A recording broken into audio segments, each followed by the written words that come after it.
Our Daily Bread for September 11th, 2022, entitled Compassion Over Bitterness. The scripture for today's devotional is found in Ephesians chapter 4, verses 25 through 32. When the World Trade Center towers fell on September 11th, 2001, Greg Rodriguez was one of the victims who died in the wreckage. As his mother, Phyllis, and his father grieved, they also carefully considered their response to such a horrific attack. In 2002, Phyllis met with Aisha El-Wafi, the mother of one of the men accused of helping the terrorist. Phyllis said she approached her and opened my arms. We embraced and cried. For Aisha and me, there was an immediate bonding. We both suffered on account of our sons. Phyllis met Aisha amid shared pain and sorrow. Phyllis believed that fury over her son's death, appropriate as it was, could not heal her anguish.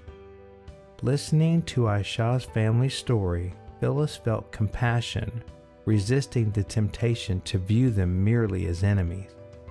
She desired justice, but believed we must release the temptation to seek revenge that often grips us when we've been wrong.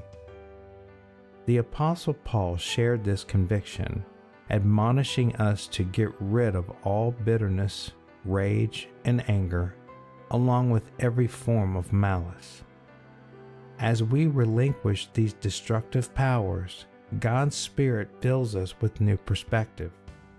Be kind and compassionate to one another, Paul says. It's possible to work for wrongs to be made right while also refusing rageful vengeance. May the Spirit help us show compassion that overcomes bitterness. Reflecting on today's devotional, where have you been held captive by bitterness, rage, or anger? How can God help you live out compassion rather than vengeance? Let's take a moment to pray. Dear God, there's so much wrong in the world. Please help me be filled with compassion instead of bitterness.